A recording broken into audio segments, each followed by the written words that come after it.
Polresta Yogyakarta menangkap seorang pemuda bernama Nur Rahmat Effendi, pelaku pembunuhan kekasih gelapnya saat diajak berkencan di penginapan yang berada di Kemantren Umbul Harjo, Kota Yogyakarta, Daerah Istimewa Yogyakarta, DIY.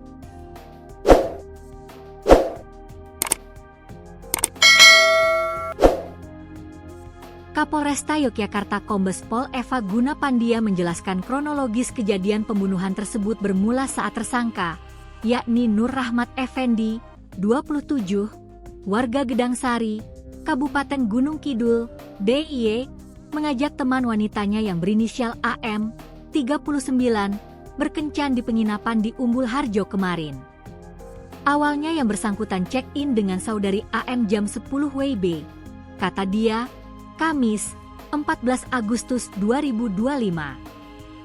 Setelah check-in kurang lebih 1,5 jam, pelaku lalu check out dan menghampiri meja resepsionis untuk memberitahukan bahwa teman kencannya, AM, masih tertidur di kamar. Nur Rahmat Effendi menyampaikan ke resepsionis bahwa dia akan kembali lagi, sementara teman wanitanya masih istirahat tidur. Saat itu dia, Nur Rahmat, menyerahkan kunci dan meminta KTP-nya, ucapnya. Pada sekitar pukul 16 WIB, salah satu pegawai losmen masuk ke kamar yang digunakan oleh tersangka Rahmat. Pada waktu itu, pegawai losmen hendak membersihkan kamar. Saat hendak membersihkan kamar, pegawai losmen tersebut mendapati seorang perempuan yang tertidur namun tidak bergerak sama sekali. Karena curiga, pegawai tersebut lalu mengundang rekan lainnya untuk mengecek kondisi perempuan yang diketahui berinisial AM ini. Saksi lalu melaporkan ke Polsek Umbul Harjo dan langsung bergerak ke TKP, melaksanakan olah TKP, dan pemeriksaan saksi-saksi, ujar dia.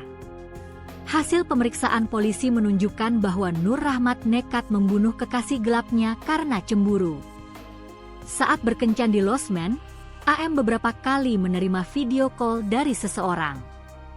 Modusnya karena saat mereka berada di kamar, ada video call berkali-kali dari inisial bocil di nomor handphone korban, ujar dia.